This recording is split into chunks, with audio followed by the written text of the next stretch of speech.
Hey, this is Sully for the Body Count Report, December the 1st, 2017. Good Friday morning to everyone.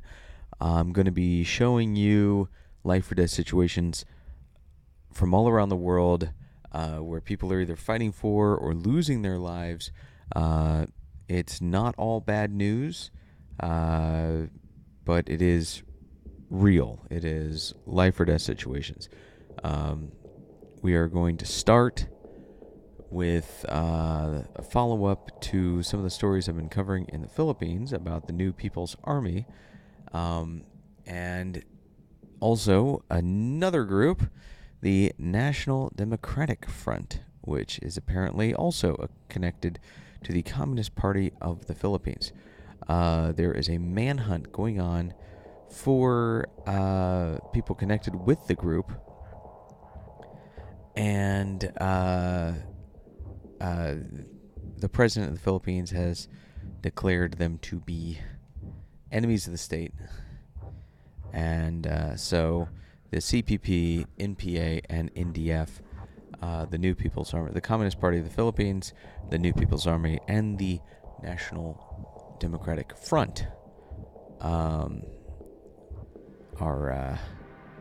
no good. So they're being hunted down, and these are the people that I like to call the commie cosplayers. And of course, I show the picture of our commie cosplayers there. Handsome bunch of kids, aren't they? Anyway, we're gonna move on. Rappler is reporting an interesting story about vaccinations, which I thought was worthwhile. The Department of Health suspends dengue vaccinations. Vaccines are vital to the survival of the species of humans. We learned how to do that since Amir Kabir in Persia. So this is important that we understand vaccines and problems with them. This situation is what is occupying a lot of news around the world. 9 killed, 32 injured in a terrorist attack in Pakistan. So, Times of India reporting. This is Tariq-e-Taliban claimed responsibility for the attack, and this is very bad because not only did they attack civilians, but they wore burqas to do it. The terrorists clad in burqa used an auto rickshaw to reach the building. That's bad. And I'll tell you why that's bad. Because all it does is make all Muslims look bad. Basically, they're making Westerners more suspicious of Muslims. Especially since these attackers clad themselves as if they were women and then went on this killing spree.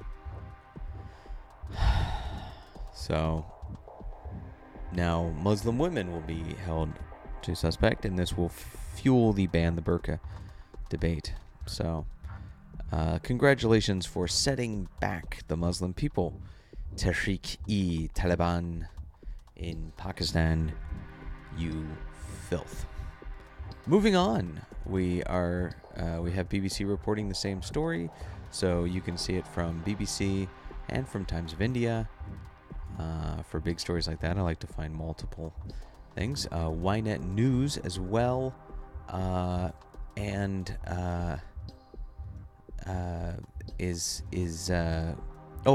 I apologize.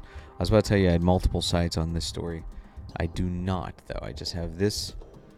I didn't include the Jerusalem Post coverage of this same story. Instead, I'm covering the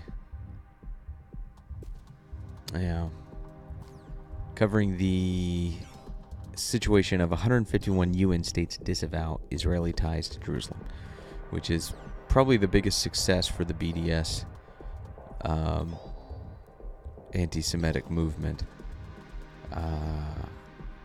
It's pretty shocking, and of course, senators in the U.S. have been condemning Israel. So I think it's pretty upsetting. Obviously, Jerusalem has historically Jewish ties, so the thought of disavowing Israeli ties to Jerusalem doesn't make any sense. It's very upsetting, and it emboldens the people who want to kill Israeli civilians,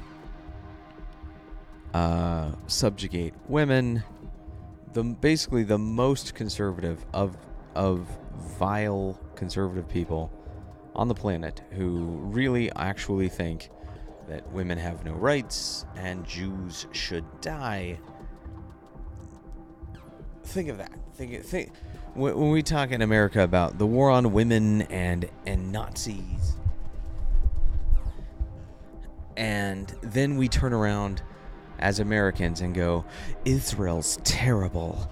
I think Hamas has a lot of reason to do what they're doing. Do you realize that you're saying, oh, I believe in the war on women. I think women have it so horrible here in America, and I think that the Nazis, these evil racist Nazis, are the worst thing in the world. And then you're going to turn around and side with Hamas, an organization that wants to kill Jews and subjugate women under the most oppressive and chauvinistic set of laws in history. Really? Just use your fucking brain. Unbelievable. You want to talk about the war on women? Yeah. You have one government that respects women, Israel. And then you have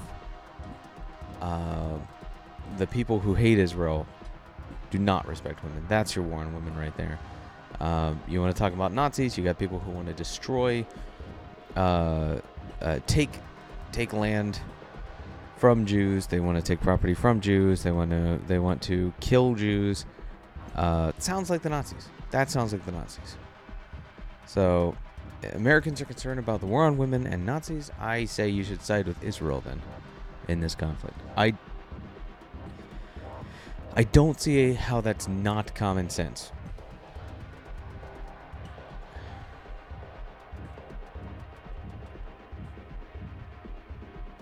Probably just lost subscribers. Whatever. Moving on. We have interesting news out of Honduras. Oh, whoops. I missed a story here. Okay, so 2 stories out of Ynet News. There was a soldier stabbed in a normally quiet town. They suspect it was a terrorist attack. So, Yisachukia. So that's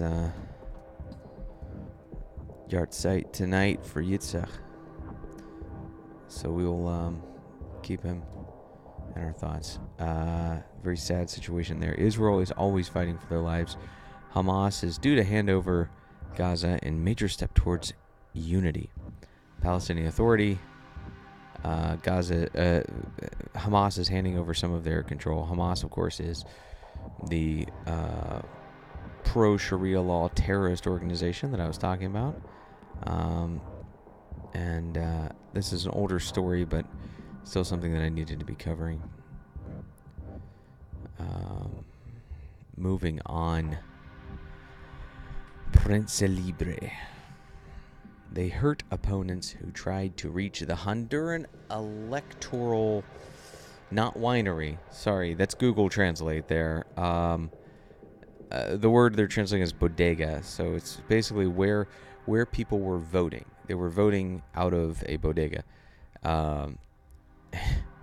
Google Translate translated it to winery. So Hondurans do not do not culture their votes in fruit juices to ferment them. They do set up polling places in areas not always used for polling places, like we do here in the United States. So winery is definitely the wrong word there, but a very interesting story.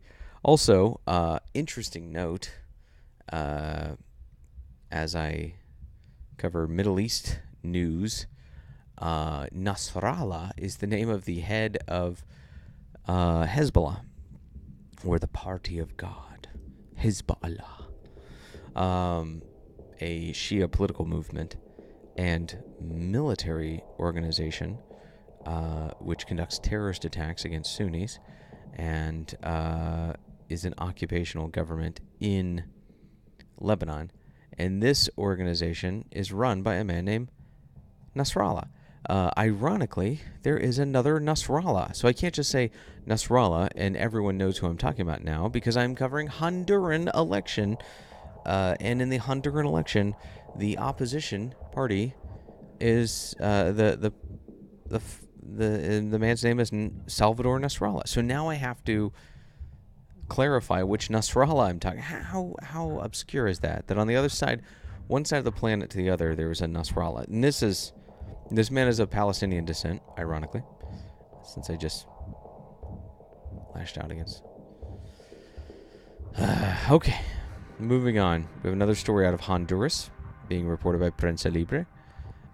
This is a very sad story about a museum getting burnt down. So check this out. Link in the description below. Google Translate is pretty good at giving you the details and translating them, except for calling emergency services personnel lifeguards. I think that's probably my favorite mistranslation of the day. Look at this lifeguard. Look at this pool. And look at this lifeguard in his sexy swimsuit. This is a very sad story. Check the video, check the links, check the photos. It's a sad story because not only were people's lives at risk because of this transformer bursting and starting a very large fire, which hit a hotel, residential neighborhood, and burnt down a museum, but it burnt down a museum, which is something that helps bring people from around the world together and helps let people be inspired by other cultures and other communities and other races, other nationalities. Museums are very important, and this is a sad story, and I really hope they can salvage as much as they can, because education is a key, just like immunization is a key to the survival of the species. Education is a key to the survival of the species. So my heart goes out to them. I hope they can get that fixed and rebuild that.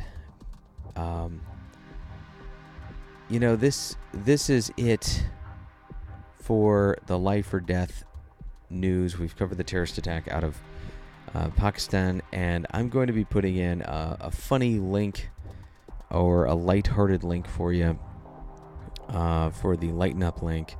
But I wanted to give a shout out to one of our patrons on Patreon, and a website that I'm still involved with, just not as much as I used to. It's really more my brother now, but the podcast for a article, or for a podcast that he did with a Malachi Taylor years ago, almost 2 years ago, about this issue, about pretendians. And I think it's a funny coupling. It's not a life or death story, so I'm not going to bring it up. I'm not going to go through the details here, but I do think it's a funny story. It's going to accompany the Lighten Up link, so we'll figure out what we're going to do for the Lighten Up link, but I just wanted to bring that up on here with that USA Today article. All right, this has been it. This has been the life or death news for the day. Israel Pakistan, Philippines, and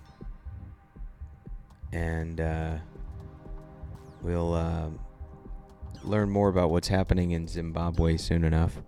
Apparently, the military government has been condemned by international sources. And also check the link list for yesterday's body count report. It is much longer than the episode that I did, and I apologize for that. I've been having some technical difficulties. And with that, I am going to end this episode. Check the link list, and we will see you for another body count report Monday morning. And this is Sully requesting sincerely of you to stay safe. And I wish everyone to have a wonderful weekend. Blessings.